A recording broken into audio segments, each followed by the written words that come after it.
Assalamualaikum warahmatullahi wabarakatuh. Yang terhormat Bu Sinta dan teman-teman, kami dari kelompok 1 yang beranggotakan saya sendiri Imar Faida, Olia Sofiroi Rohma, Safina Putri Dahlan akan mempresentasikan hasil diskusi kami tentang anak yang mengalami hambatan penglihatan atau tunanetra. Yang berikut saya akan membacakan roadmap-nya. Pertama, pengertian. Kedua, klasifikasi. Ketiga, karakteristik. Keempat, faktor penyebab. Kelima, hambatan dalam pembelajaran. Keenam, kebutuhan dalam pembelajaran matematika. 1. Pengertian tunanetra. Tunanetra berasal dari kata tuna yang berarti rusak atau rugi dan netra yang berarti mata. Jadi tunanetra yaitu individu yang mengalami kerusakan atau hambatan pada organ mata. Dari sudut pandang medis, seseorang dikatakan mengalami tunanetra apabila memiliki visus 20/200 atau kurang dan memiliki lantang pandangan kurang dari 20 derajat. Dilihat dari sudut pandang pendidikan, anak yang mengalami tunanetra apabila anak membutuhkan media yang digunakan untuk mengikuti kegiatan pembelajaran adalah indera peraba, tunanetra total, ataupun anak yang masih bisa membaca dengan cara dilihat dan menulis tetapi dengan ukuran yang lebih besar, low vision. Tunanetra juga diartikan sebagai seseorang yang sudah tidak mampu memfungsikan indera penglihatannya untuk keperluan pendidikan dan pengajaran walaupun telah dikoreksi dengan lensa.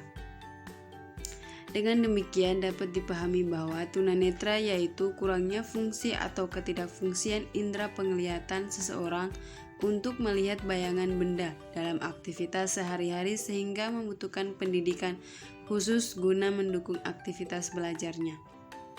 Yang kedua, klasifikasi tunanetra. Klasifikasi tunanetra menurut Achilles Smile dalam buku Anak Catat Bukan Kiamat Tunanetra diklasifikasikan menjadi 2 kelompok, yaitu 1. Buta total.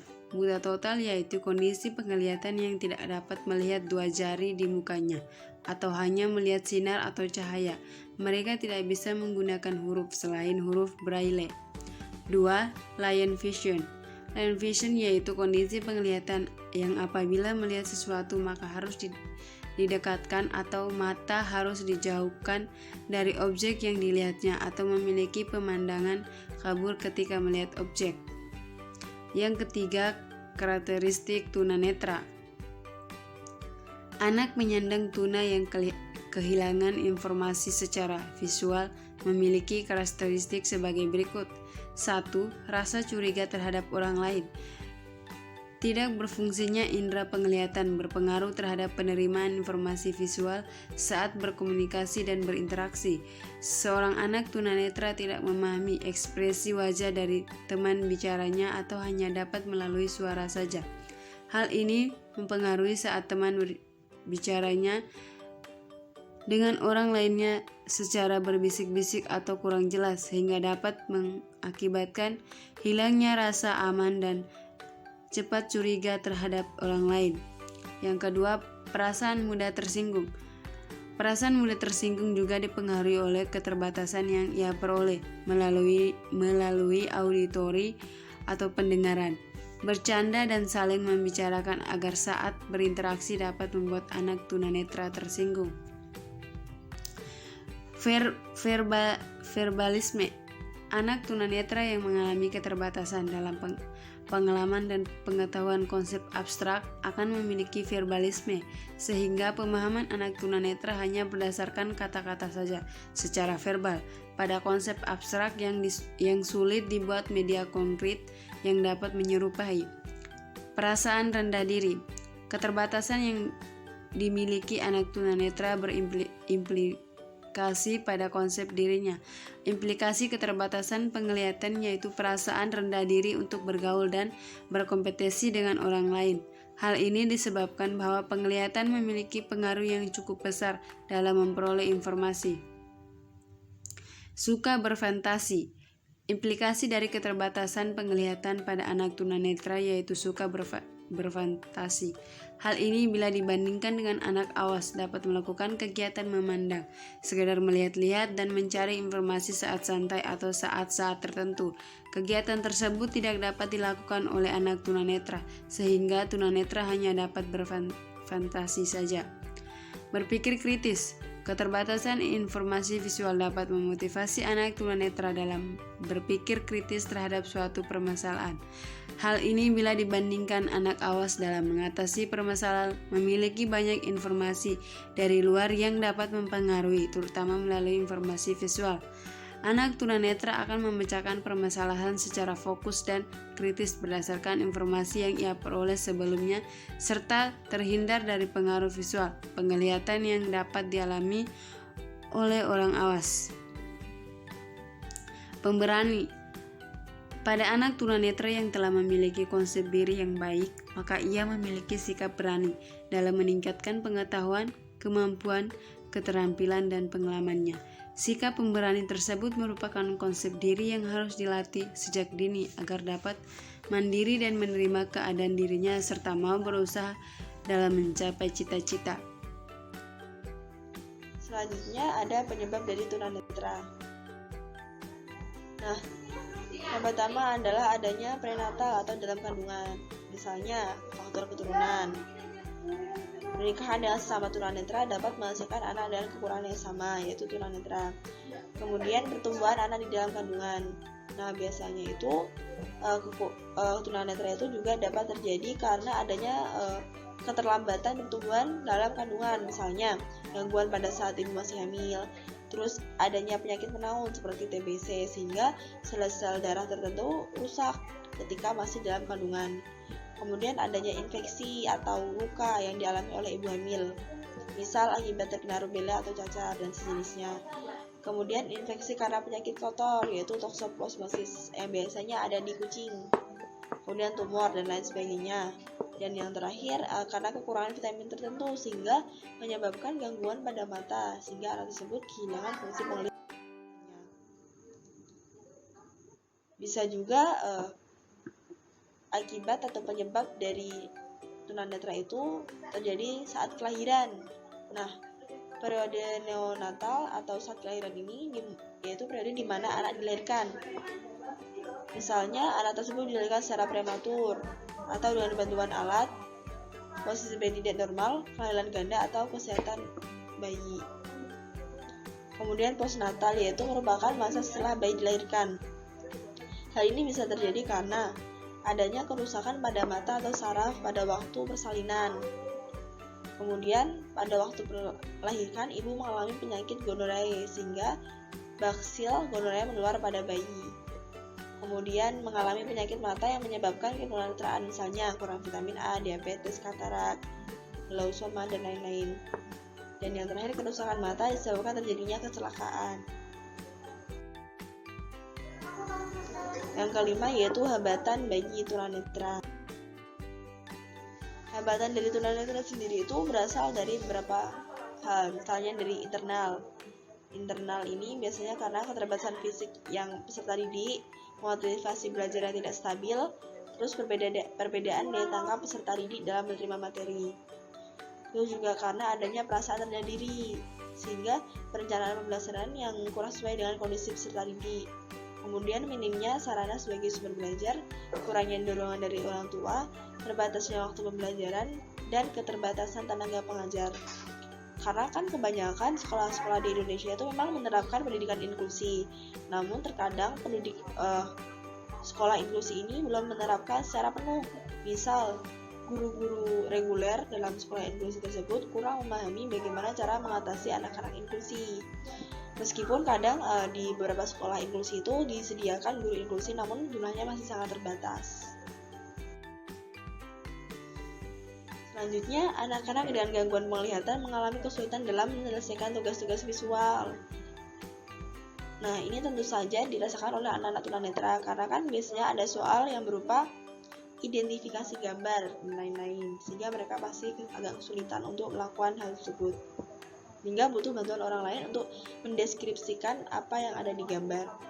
Kemudian pada pembelajaran daring adalah jaringan, seorang anak tidak bisa menggunakan atau mengoperasikan handphone atau laptop untuk menerima materi dari gurunya. Nah, kalau ini mungkin bisa disiasati dengan latihan ataupun lain-lain. Namun kan untuk era pandemi sekarang kan agak cepat ya, semuanya berjalan secara cepat, jadi mungkin itu menjadi salah satu hambatan yang dirasakan oleh anak-anak tunanetra. Kemudian waktu mengajar siswa juga terbatas, dan siswa tunanetra harus diorientasi dan mobilitas dalam proses pembelajaran. Ditambah lagi dengan keterbatasan guru dalam baca tulis braille. Jadi itu kebanyakan guru-guru reguler itu tidak tahu cara membaca tulisan braille gitu. Selanjutnya, kendala untuk berdialog secara langsung karena terlalu reaktif terhadap suara, sehingga sulit mengikuti anjuran secara lisan dan sering salah menginterpretasikan kartu atau ucapan. Jadi kadang mereka tidak tahu siapa yang diajak bicara oleh lawan bicaranya. Kemudian minimnya sosialisasi keterampilan penggunaan braille. Untuk pokok pembahasan yang keenam yaitu kebutuhan tunanetra dalam pembelajaran matematika.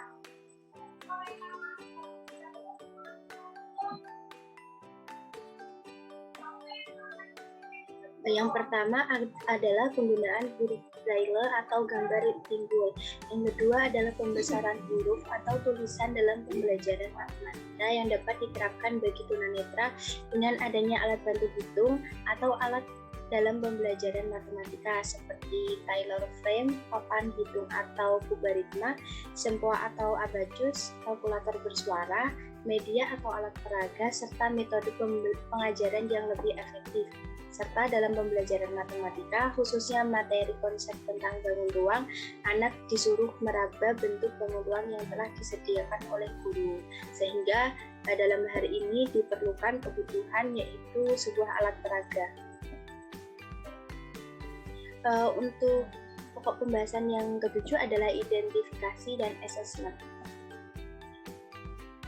Kegiatan identifikasi merupakan kegiatan awal dan merupakan salah satu tujuan dari assessment. Dengan telah dilakukannya identifikasi tersebut, maka sebetulnya assessment sudah mulai dilaksanakan. Nah, assessment selanjutnya akan lebih dipermudah karena sudah ada data identitas seseorang yang akan di-assessment lebih lanjut. Adapun fungsi dari assessment adalah sebagai landasan yang komprehensif di dalam menetapkan penetapan dan menyusun rencana pendidikan individual bagi anak-anak tertentu termasuk anak-anak tunanetra. Nah, oleh karena itu, setiap keputusan mengenai tingkat perkembangan dan proyeksi ke dalam jenjang dan jenis pendidikan bertumpu pada hasil dari asesmen tersebut. Nah, demikian pula seluruh perencanaan program pendidikan beserta berbagai modifikasi sepanjang perkembangan anak berpangkal tolak dari dokumen asesmen tersebut. Untuk lingkup asesmen sendiri, yang pertama adalah keadaan kehidupan anak pada saat ini yang dapat mempengaruhi perilaku dan realisasi kemampuan seperti kesehatan, kondisi anak, sikap serta konstelasi nilai dari keluarga anak, susunan keluarga dan budaya dari keluarga anak. Yang kedua adalah riwayat perkembangan anak. Adapun unsur-unsur penting di dalam riwayat perkembangan anak antara lain adalah peristiwa-peristiwa penting dalam perkembangan awal psikis anak, emosi dan mental anak, pengalaman dan prestasi pendidikan anak, tingkat kelainan anak, perkembangan motorik anak, dan sikap dan perilaku orang tua atau keluarga. Yang ketiga adalah faktor-faktor yang berpengaruh terhadap perkembangan anak seperti asas dan pandangan lembaga-lembaga yang pernah menangani anak, keselarasan orientasi dan pandangan dari tenaga profesional yang menangani anak, kondisi anak pada waktu diobservasi yang dapat mempengaruhi interpretasi. Yang keempat adalah latar belakang pengalaman dan orientasi profesi dari tenaga yang pernah mengadakan interpretasi terhadap anak. Yang kelima adalah perkembangan tentang tempat tinggal anak seperti tinggal di rumah sendiri atau bersama orang tua, tidak tinggal bersama orang tua tetapi masih tinggal dalam lingkungan keluarga, tidak tinggal bersama orang tua tetapi bertempat tinggal dalam lembaga rehabilitas seperti asrama atau panti. Yang terakhir, tidak tinggal bersama orang tua dan hanya di pondok. Yang keenam atau yang terakhir adalah prediksi tentang kemampuan dan kebutuhan anak di masa mendatang. Identifikasi dan asesmen dapat dilakukan dengan cara atau teknik tes, observasi, wawancara, menggunakan daftar pertanyaan atau kuesioner, dokumentasi, dan lain sebagainya. Selanjutnya akan disajikan petunjuk mengenai pelaksanaan identifikasi dan asesmen bagi anak tunanetra. Nah, dalam melakukan identifikasi dan asesmen terhadap anak tunanetra, perlu dilakukan hal-hal seperti berikut. Yang pertama, sambutlah anak tunanetra dan adakan kontak psikis yang sesuai dengan kondisi dan usia anak. Misalnya mengelus kepalanya, menepuk bahunya, berjabat tangan, dan lain sebagainya. Yang kedua, gambarkan keadaan ruangan. Jika anak belum pernah mengenal, izinkan yang bersangkutan mengenali dan menjelajahi ruang tersebut. Jika memang dia mengekspresikan interest untuk melakukan hal itu. Yang ketiga, bimbinglah anak ke meja dan kursi yang akan digunakan untuk melaksanakan asesmen dan izinkan yang bersangkutan menggunakan waktu untuk mengenal setting ruangan. Yang keempat, posisikan anak untuk menjaga kenyamanan,